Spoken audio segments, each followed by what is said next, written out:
In the 1940s and the 1950s, rhythm and blues was a strictly black music. Since the advent of commercial recording in the 19 teens and the 1920s, music performed by black musicians and exclusively for black audiences was called race music.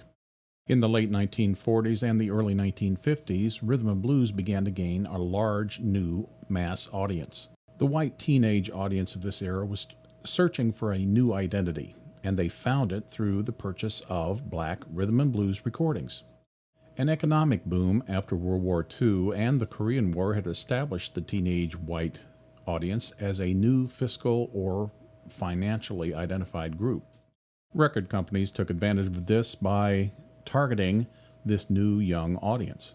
This new and edgy rhythm and blues music created excitement in the young teenage audience, at least the white audience, not coincidentally because of the sense of danger that it represented to the older audience, in particular their parents. As the audience began to grow for these rhythm and blues records, this race music that was primarily produced by small white-owned record companies, larger record companies began trying to secure a part of the market by using their own white artists to perform this type of music. It was at this time that some of the important DJs started to rename this music rock and roll. Billboard magazine, an entertainment trade journal that actually began its life in the 1800s, and then by the 1920s was rating and ranking radio, and in the 1930s was ranking recordings. The top tunes in the nation each week were ranked by Billboard magazine in a list called the New Hot 100. In the years immediately following World War II, pre-rock pop was the favored music in the United States, with artists such as Frank Sinatra, Doris Day, Dean Martin, Patti Page becoming the top-rated artists. From the 1940s right up through the end of the 1970s, most tunes were ranked only by radio airplay and the requests for such. Record sales usually did not enter into the rankings because the information for these sales was provided almost exclusively by the record companies themselves. This changed in the early 1980s when scanners and barcodes began to change the way that items were purchased and registered in the retail stores where they were bought. In the early 1950s, we began to see the occasional tune that would foreshadow the advent of rock and roll in the record charts. At the end of 1951, one of the biggest hits of the year was a tune by Johnny Ray called Cry. This was a pre-rock pop tune that was unusual only because it was the first time that a white artist was using a wailing technique that was similar to the rhythm and blues shout. In 1952, there were a couple of unusual tunes in the mix. The first was by the gospel country artist Tennessee Ernie Ford called 16 Tons. This song was unusual because of its lyrics, which were perhaps the first of the message-oriented lyrics of the modern era. Another song from 1952 was a song called Rock and Roll Waltz. While the tune itself was not really rock and roll, it was the first time that that particular term showed up in pop music.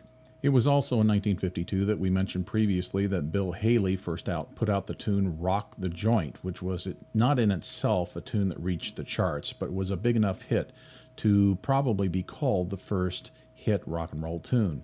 It was in 1954 that the first rock and roll tune hit number one in the Billboard record charts. This tune was a tune called Shaboom by a white singing group called the Crew Cuts. Of course, this was a cover version of a previous black rhythm and blues version of this tune that was done the previous year by a group called the Chords. It is 1956 when rock and roll begins to dominate the charts, with more than half of the tunes from that year reaching the charts, and more than half of the number one tunes on the Billboard charts that year being rock and roll.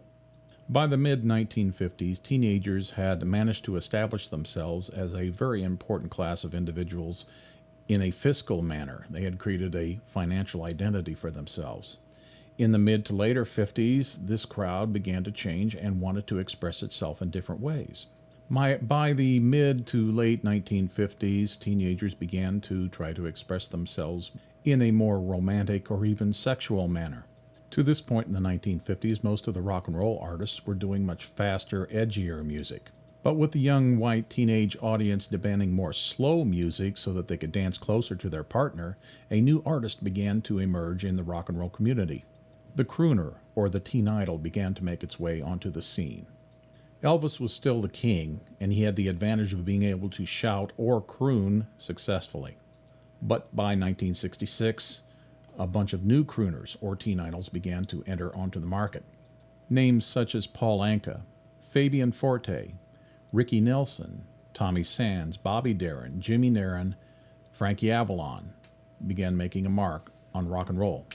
Many traditional rock and rollers were absolutely offended by these new crooners, feeling that they were just a shadow of rock and roll and that the rock and roll industry was trying to turn music back to the 1940s. But the young audience was demanding slow dance tunes, and the record companies were happy to accommodate.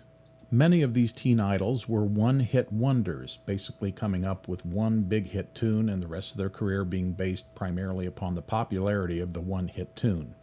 A few, like Dion DiMucci and the Belmonts, might have several hit tunes, Run Around Sue, Teen Angel, Teenagers in Love, and would remain on the market for several years as top artists. Among the teen idols, however, there was one artist, Paul Anka, who should be singled out for his accomplishments. In 1956, as a 16-year-old, he had his one big career tune called Diana. However, the distinction between Anka and the other teen idols was that he actually wrote his own hit tune, Diana. The advantage to the singer-songwriter is you're not limited to the income that you make simply as an artist performing on the records or in live concerts. As the writer of the music, you are also entitled to the copyright royalties that come with the copyright for the music itself. This can come through mechanical royalties, which is a certain amount of money that comes from the sale of each object with the song on it. For example, today, a record that sells 1 million copies would pay 9.3 cents for each object sold with a particular song on it to the publishing company and the writer of the song. The publishing company and the writer would then divide that amount in half. So on 1 million sales, the writer would come up with about $45,000. In the 1950s, that would have been substantially less, perhaps a fraction of a penny per object sold, but it still made a great deal of money for Paul Anka simply on the sales of his one big hit. Anka, however, continued to write music, and by the time he reached 21 years of age in 1961 and had full control of his own finances, he had written over 200 tunes, many of which had been recorded by some of the largest artists of the period. For example, in around 1957-1958, Anka wrote a tune called My Way, which he did indeed record himself and sold a few 100,000 copies, made some significant money. But then Elvis Presley discovered the tune, decided that it was a favorite of his, and he recorded it several times during his career and used it on almost every concert that he performed. Not only was Anka receiving the royalties on the mechanical royalties for each object sold among the several albums that Elvis created that had the song on it, but Anka was also receiving royalties from performances as well, since there is a performance royalty paid on recorded performances played over the radio, television, or any other broadcast medium, as well as for live performances from big concert stages, stadiums, down to the smallest restaurant or bar. These royalties are collected by the two performance royalty organizations in the United States, ASCAP and BMI. A little later, Frank Sinatra heard Elvis's version, perhaps Paul's version as well, and decided that he liked the song so much that he would record it for himself, and virtually made it one of his theme songs for the rest of his career in live performance, and recorded it several times on albums, many of which sold millions at a time themselves. Since that time, the tune My Way has been used by several thousand different artists, including artists as widely divergent as the Beastie Boys and Usher.